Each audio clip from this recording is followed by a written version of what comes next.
অসুস্থ রোগীর গলার হাড় ছিনতাইয়ের ঘটনা ঘটল রেফারেল হাসপাতাল জিবিতে। যদিও ছিনতাইবাজ যুবকের বাহাদুরি বেশি দূর গড়ায়নি, মুহূর্তেই তাকে বগলদাবা করে নেয় দমকল দপ্তরের উদ্ধার বাহিনীর সদস্যরা।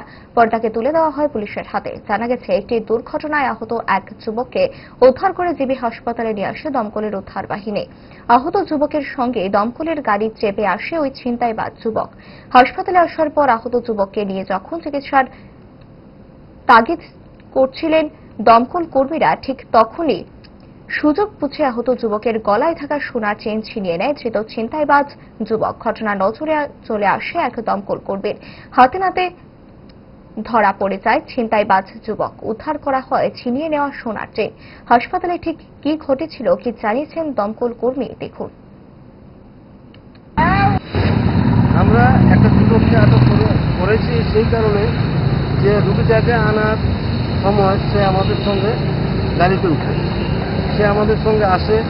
সে যখন রুগীটাকে আমরা হাসপাতালে আনার পর তাকে হাসপাতালের ভেতর নিয়ে যাচ্ছিলাম, তখন সেই অসুস্থ যুবকটার গলার মধ্যে একটা স্বর্ণের চেইন ছিল। সে সবার অলক্ষ্যে চেইনটাকে চট করে তার গলা থেকে ছিঁড়ে নেয়। তো এটা আমাদের নজরে এসে যায়, আমরা তাকে ধরে ফেলি, ধরে পুলিশের কাছে আমরা হ্যান্ডওভার করি।